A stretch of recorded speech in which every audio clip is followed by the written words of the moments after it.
আমি সেই মানুষটি যে ভেতরে ভেতরে ভেঙে গেছি বহুবার, কিন্তু বাইরে থেকে কখনো কাউকে কিছু টের পেতে দেইনি। নিজেকে সামলে রাখার অভিনয় আমি এতটাই নিখুঁতভাবে শিখে ফেলেছি যে আমার কষ্টগুলিও লুকিয়ে রাখতে কোনো কষ্ট হয় না। কারো আচমকা পরিবর্তন, কথার উষ্ণতা কমে যাওয়া, আগ্রহের জায়গায় উদাসীনতা, এই ছোট্ট ছোট্ট বিষণ্ণতা আমাকে নিঃশেষ করে দেয়। কারো আছি বলাটা যখন ছিলামে রূপ নেয়, তখন আর আমি নিজেকে চিনতে পারি না। অথচ আমি কখনো কারো কাছ থেকে খুব বেশি কিছু চাইনি, শুধু একটু স্থির থাকার জায়গা চেয়েছিলাম।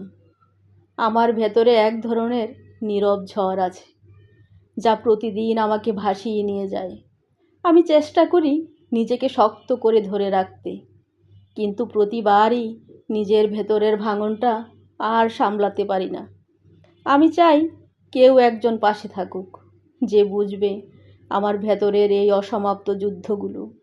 আমি জানি আমি সাধারণ নই,